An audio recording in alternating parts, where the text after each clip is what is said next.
آپ مجھے کاشف صاحب بتائیے کہ رمضان کی جو یہ استقبال ہے یہ کس طریقے سے ہونا چاہیے، ہم دیکھنے والوں کو سمجھائیں، پڑھائیں، بتائیں۔ اللہ اکبر، کیا ہم اس قابل ہیں بحیثیت انسان کہ استقبال رمضان ہم کر سکیں؟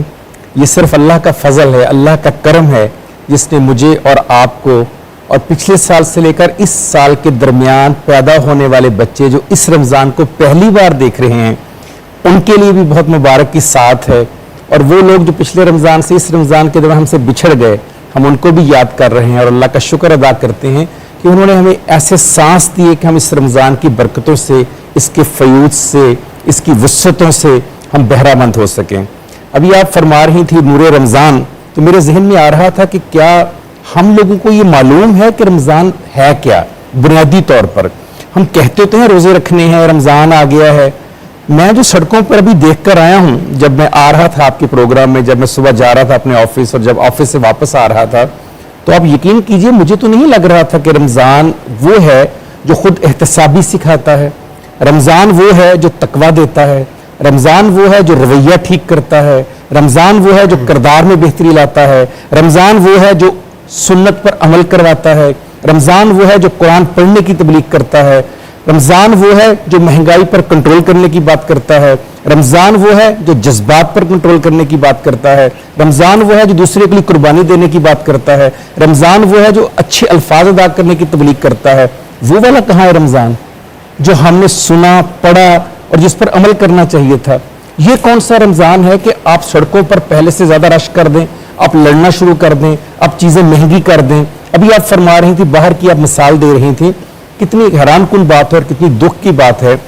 کہ وہ جو غریبوں کے لیے ایک مہینہ دیا مساوات محمدی قائم کی کہ امیر اور غریب برابر ایک ہی ٹائم کے اوپر روزے میں سحری کرے گا اور اسی ٹائم کے اوپر افطاری کرے گا،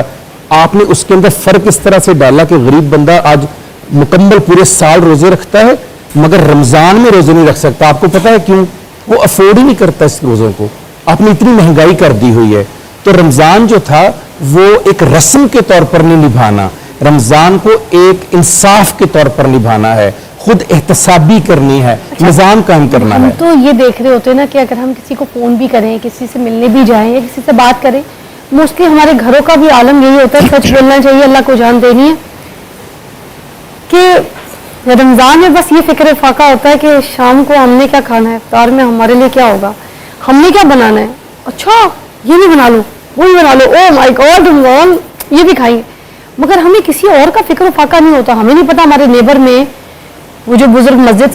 جاتا ہے نماز پڑھنے کے لیے، اس کی جو بیٹی ہے وہ کہیں بیٹھی بھی تو نہیں ہے، بیائی ہے کہ نہیں بیائی ہے، کیا پتا اس کے پاس پیسے نہیں ہیں جو بیاہ نہیں سکتا، کیا پتا اس کے پاس افطار کو کھانے کو کچھ ہے کہ نہیں،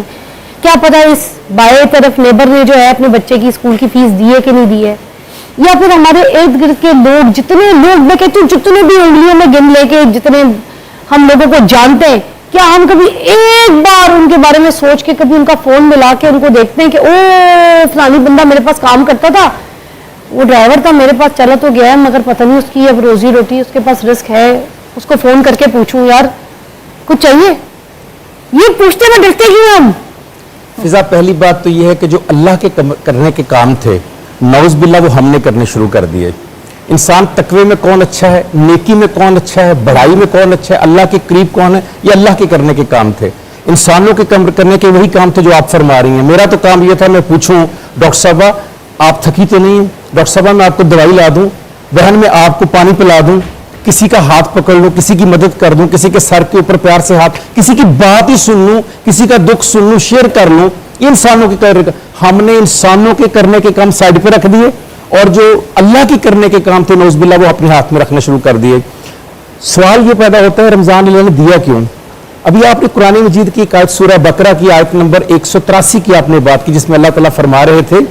کہ تم پر روزے فرض کیے گئے ہیں جیسے کہ تم سے پہلی امتوں پر۔ اس کا مطلب ہے روزے تو پہلے بھی تھے، اسلام سے پہلے بھی تھے، مگر آگے اسی آیت کے اندر دوسرا حصہ ہے تاکہ تم تقوی اختیار کرو۔ ہمارے روزے تقوی والے ہونے چاہیے تھے۔ وہ تقوی کا مطلب کیا ہے ذرا وہ بھی دیکھتے ہیں نا کہ تقوی کہتے کس کو ہیں۔ اللہ تعالیٰ قرآن میں کہتے ہیں قُلْ إِن كُنتُمْ تُحِبُّونَ اللَّهَ فَاتَّبِعُونِي يُحْبِبْكُمُ اللَّهُ، اے نبی ان لوگوں سے کہہ دو اگر انہیں میری محبت کا دعویٰ ہے تو تیری اتباع کریں، تیرے پیچھے چلیں، تیری سنت پر عمل کریں۔ اس سنت پہ عمل کرنے کا مطلب کیا تھا اس کا مطلب بھوک اور پیاس نہیں تھا فضا. روزے میں سب سے کمزور ترین چیز جو ہوتی ہے وہ بھوک اور پیاس ہوتی ہے. جو سب سے اعلیٰ چیز ہوتی ہے وہ آپ کی زبان ہوتی ہے, وہ آپ کی نیت ہوتی ہے, وہ آپ کی سیرت ہوتی ہے, وہ آپ کا کردار ہوتا ہے. اس کا روزہ کہاں گیا؟ بے شک. اچھا جی, ہم بات کرتے رہیں گے, یہ گفتگو جاری رہے گی. صرف ٹی وی سیٹلائٹ کے لیے ہماری بریک ہے. ناظرین جو سوشل میڈیا پہ ہمیں دیکھ رہے ہیں, ہم ان کے لیے ابھی لائیو ہی ہیں. ہماری ڈسکشن بھی چلتی رہے گی, ہمارے ساتھ رہیے گا.